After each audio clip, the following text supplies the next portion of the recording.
Alright, so today we will be talking about lung cancer, which is what a patient was diagnosed with. So, first we'll go with the chief complaint. The patient came in with shortness of breath, dry cough, and unexplained weight loss of 15 pounds within the month. She had diagnostic testing done, a chest x ray, and a CT scan to confirm mass in her lungs. And the family history included COPD and lung cancer on her mother's side, and hypertension and diabetes mellitus on her father's side, and that can contribute to lung cancer as well, since her mother did have lung cancer.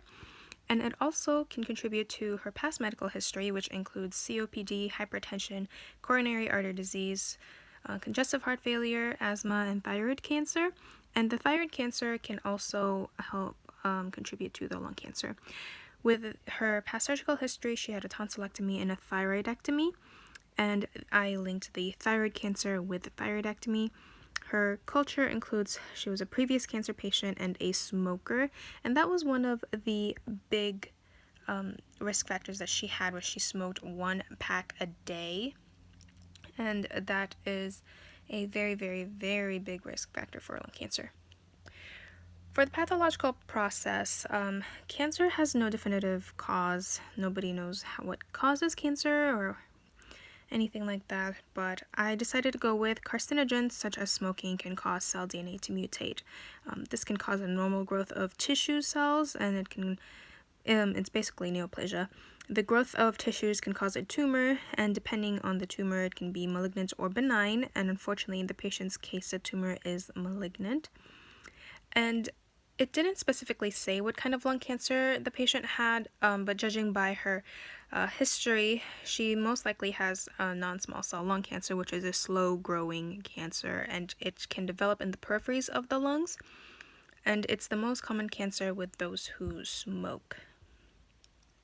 The treatment that she got was a lobectomy done, and she had a chest tube in place. She also will be getting chemo and radiation for the cancer treatment. Her vital signs includes her temperature, which is within normal range. Heart rate is within normal range as well. Blood pressure is high, again due to her hypertension. Respirations is 22, and her O2 stats is 94, which is pretty good for a lung patient. Her labs include sodium levels, potassium levels, BUN creatinine, white blood cell, red blood cell, H&H, calcium, albumin, and glucose, and her TSH. Now, with her sodium levels, it is normal. Potassium is low. BUN is normal. Creatinine is low. White blood cell, red blood cell, hemoglobin, hematocrit, and calcium, albumin are all low. Her glucose is high, and her TSH is normal. With her calcium and potassium, it's important to monitor her cardiac status, as hypokalemia can cause things such as flattened T wave, present of a U wave, ST segment depression. It can also cause soft, flabby muscles, constipation, nausea, and a paralytic ileus. With her creatinine, it can be low due to her diet. She has not been eating well. She also has a low protein diet and possible decreased muscle mass. White blood cell, red blood cell, H&H are all low due to her cancer.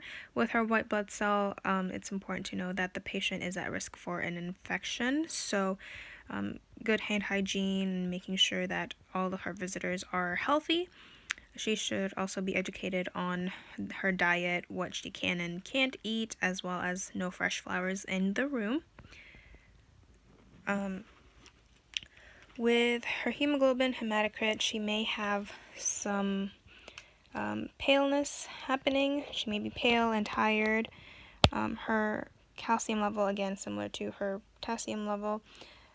Albumin can be due to her diet, as mentioned before. She has had an adequate diet and lost a lot of weight. Her glucose can be due to her stress level.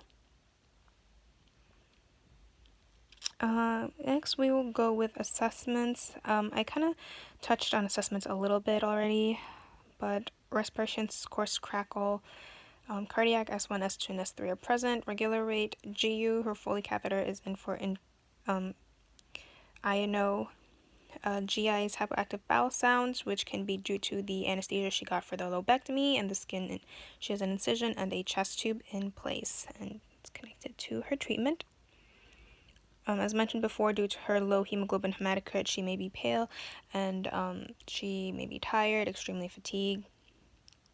And if her hemoglobin count continues to be low, she may need a transfusion of red blood cells. Her medications include Tylenol, which is mostly used for her temperature. Levothyroxine or Synthroid is for her thyroid gland or lack thereof. Atorvastatin or Lipitor is for her coronary artery disease. And with atorvastatin, it's important to know that it can cause insomnia and diarrhea. If it's taken at night, it may not be the best time to take it at nighttime because of the possible side effects of insomnia and diarrhea. The patient won't be able to sleep very well, and if they do get diarrhea, then the patient will be up and into the bathroom constantly in the middle of the night, which then they won't get adequate sleep. For the levothyroxine, it can increase appetite, decrease weight, and heat sensitivity, so monitoring their weight is important. Metoprolol, losartan, and hydrochlorothiazide are all for her hypertension. With metoprolol, monitor for dizziness and tiredness. Losartan can cause a dry cough, cold symptoms such as sniffling and runny nose and muscle cramps. And hydrochlorothiazide monitors sodium levels as it can cause hypokalemia. Oh, not sodium levels, sorry.